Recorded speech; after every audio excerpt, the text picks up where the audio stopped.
محترمو په سترګو کې د رانجو اچولو اهمیت. د اوده کېدو نه مخکې رانجه اچول د سنت طریقه ده او رسول الله صلی الله علیه وسلم به د اوده کېدو په وخت کې اثمیت رانجه اچول او په هرې سترګې کې به چې کوم دی 3 پیرې سلایه وهله. سلایه به پکې 3 پیرې وهله په هرې سترګې مبارکه کې.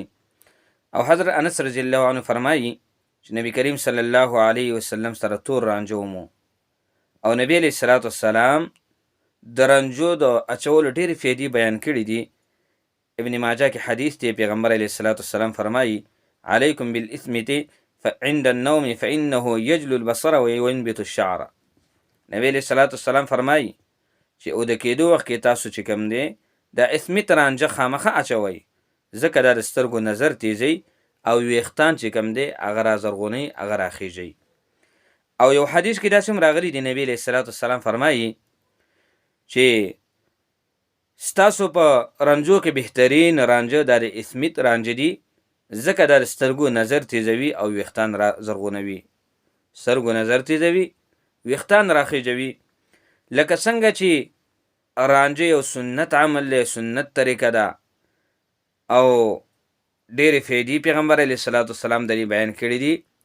دغه رنګې ډاکټران حضرات، طبیبان حضرات وایي چې رانجو اچولو سره به ستا سترګو کې چې کوم دی خارښ نه وي، سترګې به دې محفوظ وي، سترګو کې به دې دانې نه راخیږي، سترګې کې به دې څه عیب نه پیدا کېږي، نو دا د نظر به دې برابر وي.